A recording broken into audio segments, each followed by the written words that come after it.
My name's AIDEN Award and I'm a Senior Research Fellow at the University of Oxford in Population Health Epidemiology and Biomedical Engineering.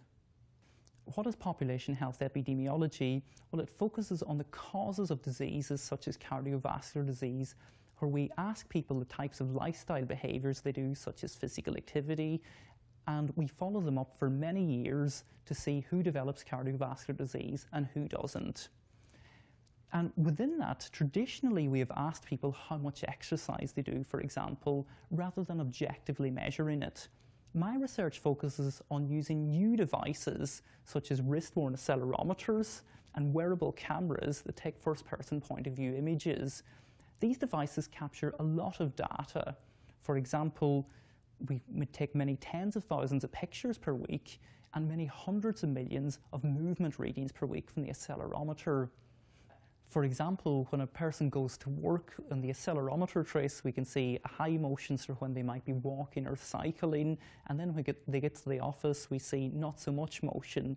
And the camera data is incredibly helpful to verify with the person whether they're walking or cycling. So these data sources complement each other very well and helping us understand the types of lifestyle behaviours people are engaged in. And how does my research contribute to this field? Well, I developed data processing techniques to reduce these many hundreds of millions of sensor readings into something that is meaningful and useful for health researchers. For example, time people spend asleep or awake or being physically active. And from this then, we can follow many hundreds of thousands of people in epidemiology studies to see who develops cardiovascular diseases or cancers.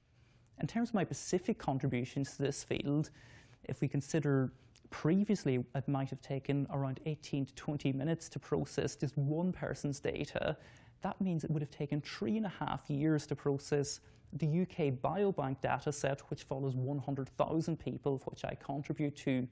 I've developed new data processing techniques to reduce the time to process this data set from 3.5 years down to just a matter of days through exploiting my previous background in computer science. I was fortunate to receive a Marie Curie fellowship, which helped me then segue into medicine and specifically population health epidemiology here at Oxford. So the combination of my computer science background and the population health epidemiology here in Oxford has helped me set up a new program of research at the intersection of medical sciences and computer sciences. In terms of my own personal career, it's helped me gain another fellowship from the British Heart Foundation and in addition a Stanford and Oxford Big Data and Health Initiative. Using technologies and data processing methods such as those that I'm developing, it can help inform clinicians as to how much exercise particular patients are doing, which is very important in terms of preventing future cardiovascular disease.